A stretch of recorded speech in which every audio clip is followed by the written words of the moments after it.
Now is Tennessee Senator Marsha Blackburn. She's the member of the Senate Judiciary, Commerce, Small Business, Joint Economic, Health, Finance, and Veterans Affairs Committees. Senator, good to see you. Thank you so much for being here. You were in that meeting yesterday with President Trump. Can you tell us what struck you? How did it go? There was so much optimism in that room. President Trump is focused. He is determined. He's committed. He is, and you know what? He showed a little humor with us, too. It was a great meeting. He was very generous with his time. And Maria, he wants to go big. He said we should do all of the above, basically. Doesn't matter if it's one bill, two bills, 10 bills. We've got 2 bites at reconciliation. There is so much we can push forward there. We are going to begin that process. Indeed, as you know, the Senate Republicans have been working on reconciliation tax policy since last September. And we are ready to move forward. We know how we want to proceed. We're looking forward to working with the House. The point is the American people are impatient for change. This administration is aggressive in their approach, thank goodness.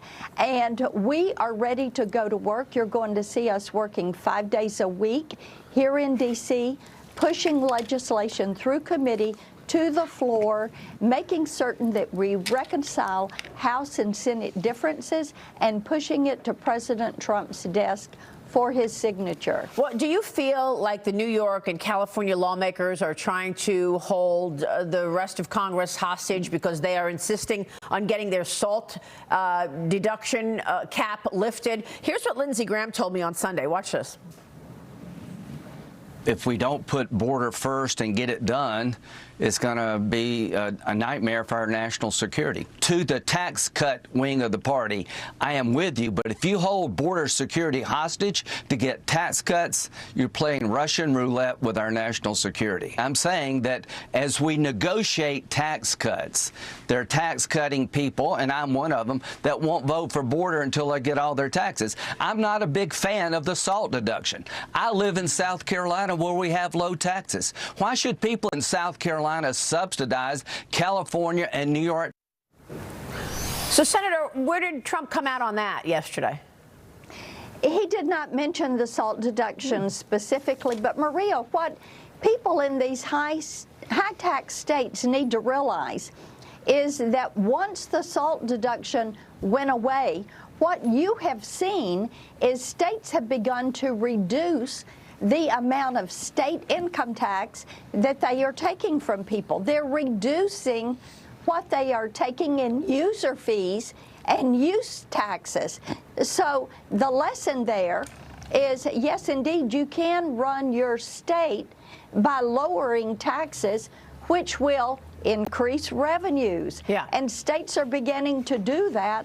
So why would we change course at this point? Yeah, that makes no sense. It's a great point because you want the pressure on those officials, the governor and the mayor of the towns you're talking about, whether New York or California, right, so that they actually understand the pressure and start lowering the taxes. I agree. Right. I live in New York. I'd love to see the cap lifted. I don't want it lifted. I want there to be pressure so that they cut taxes. Let me move on because Attorney General Merrick Garland said that he will publicly release Special Counsel Jack Smith's report on the 2020 election interference case against Trump after the 11th Circuit Court gives him the green light to do so. He, however, did not release, and he will not release, Volume 2 of Smith's report, which covers the classified documents case against Trump. And then you've got President Biden saying that he's not going to rule out preemptive pardons for Liz Cheney, Dr. Anthony Fauci. He said he's still weighing whether or not to issue a preemptive pardon to both of these people, among others. Trump slammed this yesterday. Watch. I thought it was ridiculous that he did that, but we have more important things to talk about. Liz Cheney was, she lost in the Republican Party, as you know, in her state, by the biggest margin in the history of a politician running for Congress. She lost by like 42 points. Nobody's ever lost like that. So I don't care about Liz Cheney. I care about these people. Senator, what's your take on this? Why would Joe Biden want to issue a preemptive pardon to Liz Cheney? Did she break the law?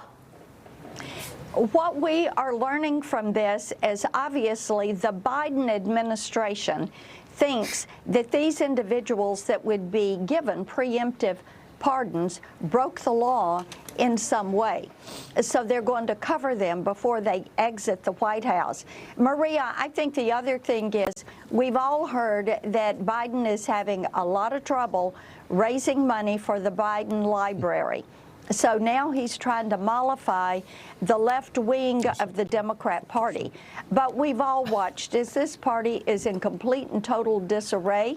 And what we've all seen is that they have learned absolutely nothing from the November election, and people in this country are tired of two tiers of justice, and they're looking at these preemptive pardons and saying, well, I guess our instincts and our suppositions were correct. These people were breaking the law and going after Donald J. Trump. Unbelievable. The Biden Library, I didn't realize that was a factor. What about China? I mean, didn't China fund his other institution at Penn?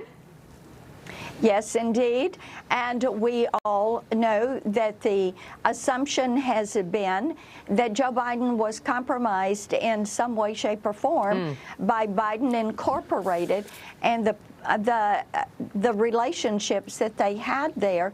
And Maria, this is all, you know, people look at the pictures that have come out of Biden and his son, and they're saying, hey, wait a minute, you denied every bit of this. You lied to us about this, and now we see the proof that is coming out after the fact. And again, the American people are saying, well, I guess we were pretty smart. We were right about this. We figured it out. We knew you were lying to us, and no, we've had it with you. We were on the right side of this all the way, but it was hard to get through the media walls out there. The mainstream media refused to touch it at all. But I got to move on to social media because Meta says it's ending its censorship efforts. They'll no longer use a third-party fact-checking program in the United States. They say instead they're moving to community notes like you see on X. Your thoughts on this? You've worked so hard on social media with regard to its impact on children and of course, big impact on all of us with this censorship that's been going on. Yes, indeed. And, you know, on the censorship issue, I want to say to Mark Zuckerberg, if he has chomped on the red pill, then by all means, call my office today. And let's look at the issue of censorship. Let's look at the issue of protecting children online.